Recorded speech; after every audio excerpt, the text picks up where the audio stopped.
Il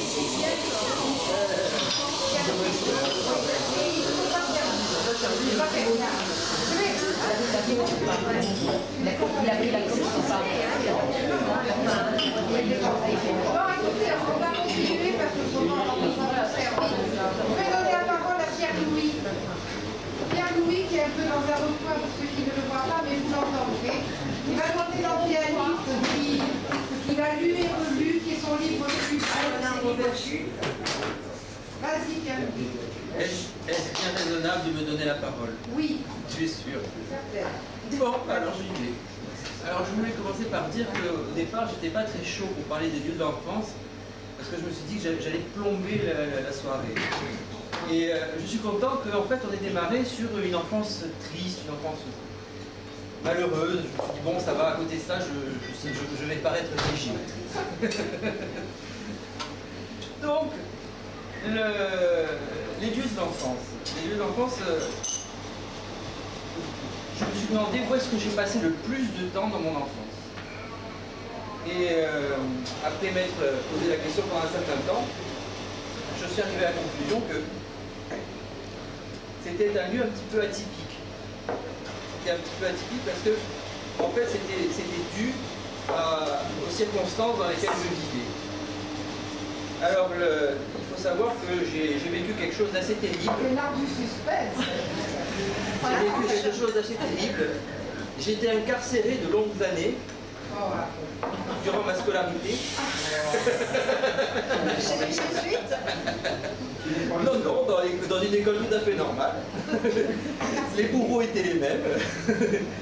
Et donc, en fait, pour moi, le seul moyen que j'ai eu de garder un minimum de santé mentale, ça a été en fait de m'évader intellectuellement. Et donc, pour moi, le lieu dans lequel j'ai le plus été, ou du moins qui est pour moi le lieu d'enfance sacré, c'est être dans la lune. Je croyais dans la lecture. Oh, bah non. Et j'ai choisi ce soir Abraham Vous parlez Mérite, de la lune? qui possède dans cette compilation. Pardon, on va dire bien tu présentes donc. Parce que là, on n'entend pas bien de l'autre côté. Je présente donc Abraham Mérite, Abraham Mérite. écrivain de fiction, c'est celui qui a inventé l'heroic fantasy au début du siècle. Début du siècle précédent. Oui, mais tu peux situer un petit peu. Il est américain. Américain, journaliste, et qui a écrit une grande partie de ses ouvrages en les faisant paraître par morceaux dans le journal dans lequel il travaillait. Voilà. Donc, il y a bien entendu un ouvrage qui s'appelle Le gouffre de la lune, mais c'est pas celui-là dont je vais vous parler. Il y a deux autres titres qui s'appellent La nef d'Ishtar et 7 pas vers Satan. On ne me regarde pas en souriant, je parle de Satan. Je te regarde. Je ne parlerai pas de femmes habillées en cuir et portant des fouets. Avec sa tempête. Non, c'est quelque chose de très sage. Dans les deux cas. Parce que tu sais, ici, ils sont indisciplinés. Donc, il faut qu'ils parlent assez lestement et en français. Je ne sais pas pour le lestement, mais enfin, je vais arriver pour le fort. Surtout si c'est une qualité intellectuelle, sinon je ne sais pas si je vais arriver. Donc, c'est un fait. Donc, la nef d'Ishtar et 7 pas vers Satan. Pourquoi ces deux livres en particulier dans le recueil d'Abraham Mérite? C'est parce que ce sont les deux livres qui pour moi symbolisent le plus d'évasion et d'imaginaire.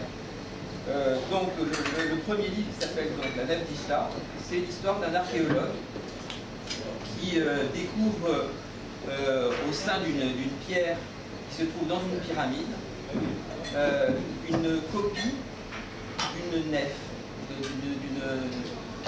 d'un bateau, une pirogue. Et après avoir observé la pirogue, qui était extrêmement bien détaillée, avec les petits personnages dessus, les voiles qui sont gonflées, l'eau autour, etc. Après s'être absenté 10 minutes, il revient, et il s'aperçoit que les personnages ne sont plus à la même place. Et donc, il est perplexe, il se dit comment est-ce qu'il est possible que l'ouvrage trouvé dans une pierre vieille de plus de 3000 ans puisse avoir des figurines qui se baladent dessus. Et donc il va se pencher sur cette représentation, et en fait il va tomber sur le bateau. C'est-à-dire qu'il se retrouve sur le pont du bateau. Et alors là, l'aventure commence. Exactement. Donc le bateau est coupé en deux, une partie en noir, une partie en blanc. La partie blanche est dédiée à Ishtar. La partie noire est dédiée au dieu de la mort. Et donc les deux parties se font la guerre. Et cette guerre est le symbole de ce qui se passe dans la réalité. Symbolise plus ou moins ce qui se passe dans la réalité.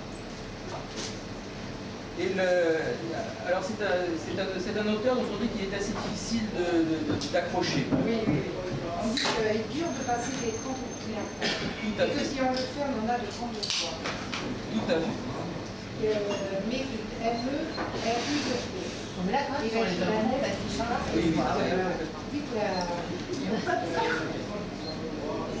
c'est sûr